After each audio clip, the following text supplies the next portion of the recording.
BSc part second organic chemistry का first unit ultraviolet spectroscopy का अगला लेक्चर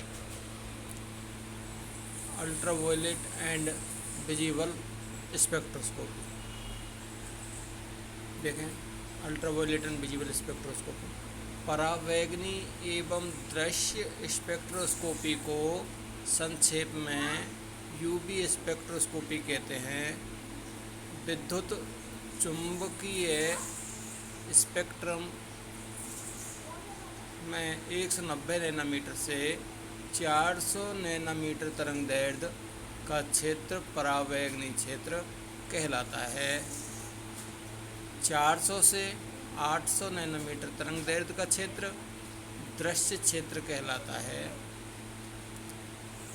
100 से 190 नैनोमीटर तरंगदैर्ध्य का क्षेत्र निर्वात परावैगनी क्षेत्र कहलाता है।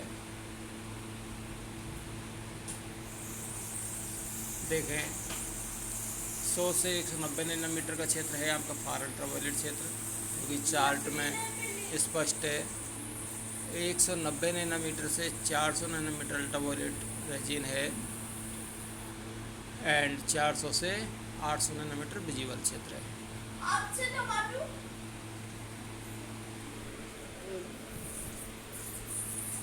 Note: the far ultraviolet region is not much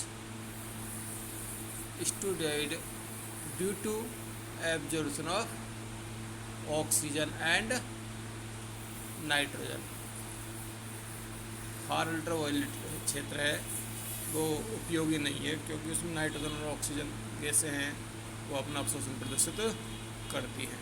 अपन यदि किसी का भी स्पेक्ट्रा लेना चाहें तो इस क्षेत्र में यदि कोई स्पेक्ट्रा आता है तो इस क्षेत्र में क्या है, नाइट्रोजन और ऑक्सीजन भी वातावरण उपस्थित है, वो भी अपना सिग्नल स्पेक्ट्रा देंगी, तो स्पष्ट नहीं होता कि कौन सा कंपाउंड का है कौन सा ऑक्सीजन का है। ये क्षेत्र उपयोगी नहीं है। किसी भी अणु का ऊर्जा स्तर क्वांटीकृत होने के कारण अणुओं के उत्तेजन के लिए निश्चित क्वांटीकृत ऊर्जा की आवश्यकता होती है। इसके लिए निश्चित विद्युत चुम्बकीय विकिरण की आवश्यकता होती है।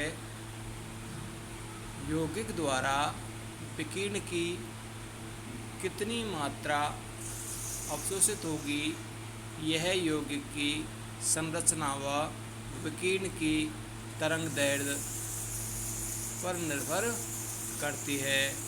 प्रकाश के अवशोषण के लिए विद्युत चुम्बकीय विकिरण का विद्युतीय घटक उत्तरदायी होता है। जब पदार्थ के अणुओं द्वारा प्रकाश का 190 नैनोमीटर से 800 नैनोमीटर तरंगदैर्ध्य क्षेत्र से अवशोषण होता है तो अणुओं के इलेक्ट्रॉन उत्तेजित होकर उच्च ऊर्जा स्तर में चले जाते हैं। अतः यूवी स्पेक्ट्रोस्कोपी को संक्षेप में यूवी स्पेक्ट्रोस्कोपी को इलेक्ट्रॉनिक स्पेक्ट्रोस्कोपी भी कहते हैं। अर्थात यह स्पेक्ट्रोस्कोपी इसी सिद्धांत पर आधारित है।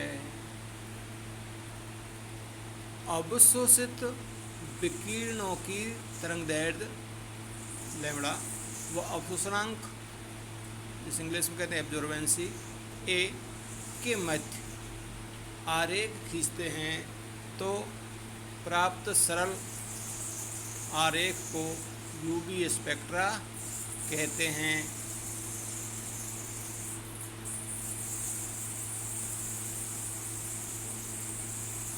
देखें, लाइट सोर्स है किसका, यूवी रेडिएशन का, tungsten filament and hydrogen deuterium discharge lamp.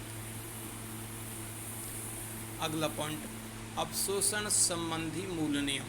अवशोषण संबंधी मूल नियम अणुओं द्वारा प्रकाश ऊर्जा के अवशोषण के संबंध में दो प्रमुख नियम हैं। फर्स्ट, लेम्बर्ट लॉ, जो कि अधिकांशतः पूछा जाता है, बीयर-लैम्बर्ट लॉ। तो उससे पहले है ये लेम्बर्ट लॉ। लेम्बर्ट लॉ, इस नियम के अनुसार जब एक वर्णीय प्रकाश की किरण किसी समांगी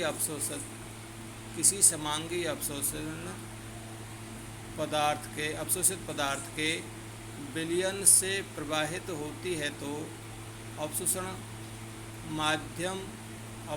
माध्यम की मोटाई के साथ यूवी लाइट की तीव्रता में हुई कमी आपतित प्रकाश की तीव्रता के समानुपाती होती है।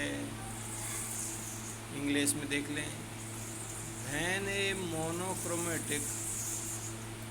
when a beam of monochromatic UV light is passes through a homogeneous absorbing medium, then decrease in intensity of UV light with thickness of the absorbing solution is proportional to the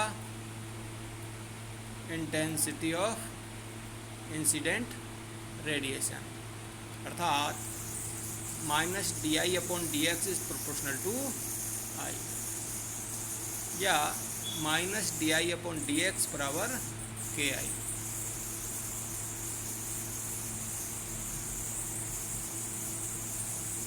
या -di/i बराबर k dot dx, समीकरण number 1, जहाँ के एक proportionality गुणांक है। समीकरण first का समाकलन करने पर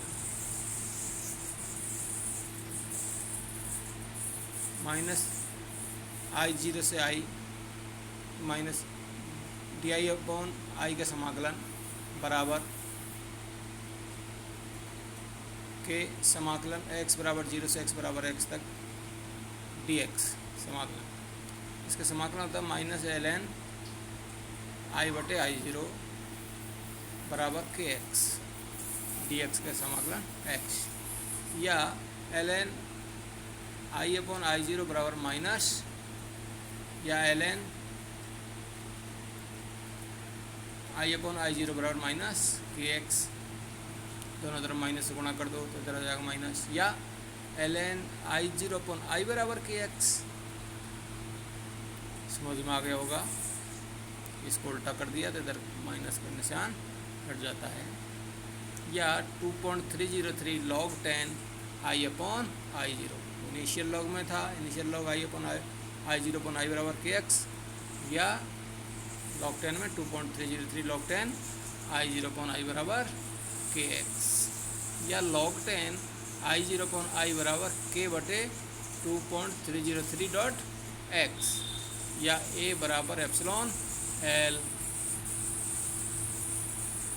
जहाँ log 10 I/I0 बराबर a एब्जॉर्बेंसी, k/2.303 बराबर epsilon molar extension coefficient, molar अवशोषण गुणांक, x बराबर l पथ length of light in the solution.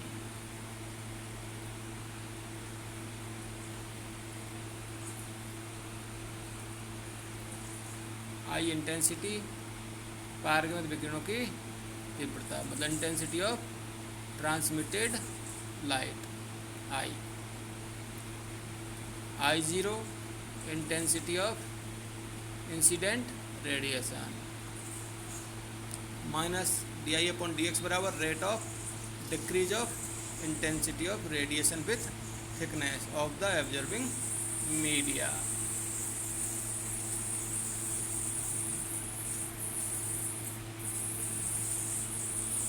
आज के लिए इतना ही, बहुत थैंक यू।